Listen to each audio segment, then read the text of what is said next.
I therefore stand with those who believe that whatever problems we have with the Constitution should be addressed with litigation, legislation, and ultimately amendments.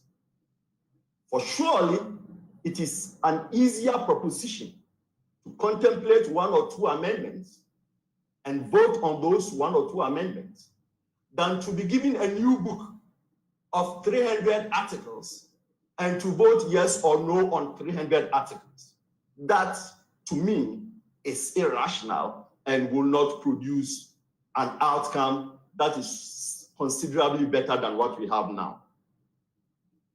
Now, Samson, in the period immediately after its promulgation, political parties, businesses, civil society, and individuals trooped to the courts under Article 2 to seek the enforcement of the basic structure and promises of the Constitution.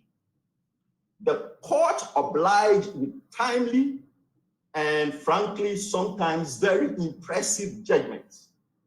December 31, MPP versus GBC, which upheld the promise of equal opportunity to the airwaves. J.H. Mensah versus AG, which rejected carryover appointments. Penadi, which decided that the right to vote cannot be affected by unreasonable registration requirements, and so on.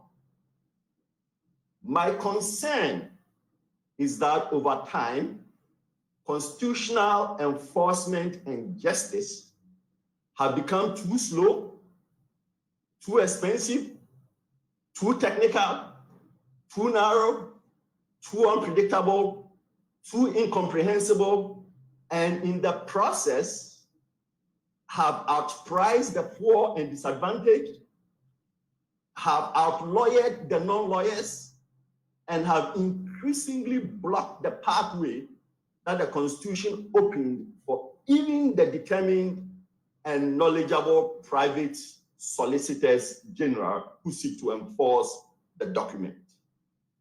I cannot pretend to know the cause of this backslide. All I know is that there's a backslide. Perhaps the excitement of operating in this constitutional ecosystem has waned over time. Whatever it is, I do believe that the enforcement problems have eroded public confidence in the court as an enforcer and sentinel of the Constitution. In turn, enthusiasm about enforcing the Constitution has waned considerably. This is the reason why we have SAL, which nobody seems interested in rushing to the court to seek enforcement. This is the reason why, up till now, we don't know whether the Auditor General was properly removed. This is why the General Legal Counsel insists on a monopoly, contrary to Article 25(2) of the Constitution, which provides that private participants should not be obstructed at any level in providing education.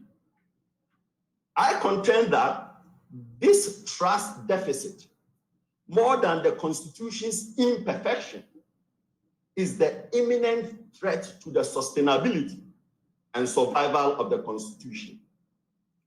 In a sense, then, to me, the Constitution is only as good as the court enforces it.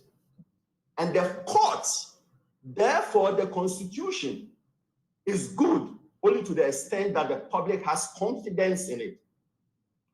Public trust and confidence in the court are therefore a prerequisite for the public to consider it as a credible forum for enforcement of the constitutional promises.